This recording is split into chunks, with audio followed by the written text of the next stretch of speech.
রাজ্যের অন্নপূর্ণা ভান্ডার প্রকল্পে ইতিমধ্যেই ২৮ লক্ষেরও বেশি মহিলার অ্যাকাউন্টে ৩,০০০ টাকা জমা পড়েছে, কিন্তু এখনো লক্ষ লক্ষ মহিলার অ্যাকাউন্টে টাকা পৌঁছায়নি। এর ফলে অনেকের মধ্যে প্রশ্ন তৈরি হয়েছে, কেন টাকা ঢুকছে না।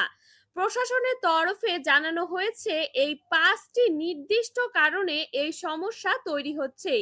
কি সেই ৫টি প্রধান কারণ, জেনে নিন। প্রথম কারণ হচ্ছে ডিবিটির লিংক না থাকা।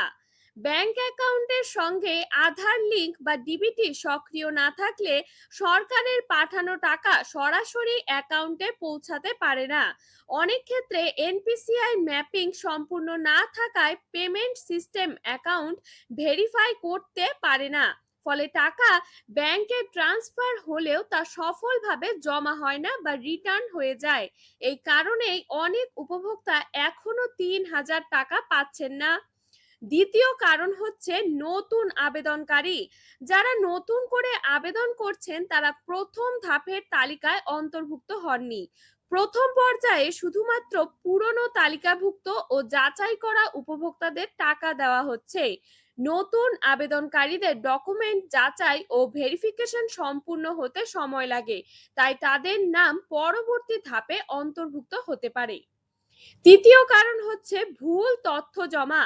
ফর্ম ফিল আপের সময় সামান্য ভুল হলেও পুরো পেমেন্ট আটকে যেতে পারে। যেমন bank account number, IFC code বা আধার নম্বরে ভুল থাকলে সিস্টেমে পেমেন্ট রিজেক্ট করে দেওয়া হয়।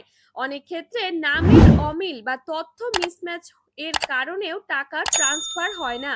ফলে যোগ্য হলেও অনেকেই টাকা পাচ্ছেন না। চতুর্থ কারণ হচ্ছে সরকারি চাকরি বা আয়কর প্রদান। পরিবারে কেউ স্থায়ী সরকারি চাকরিতে থাকলে এই প্রকল্পের সুবিধা থেকে বাদ দেওয়া হবে।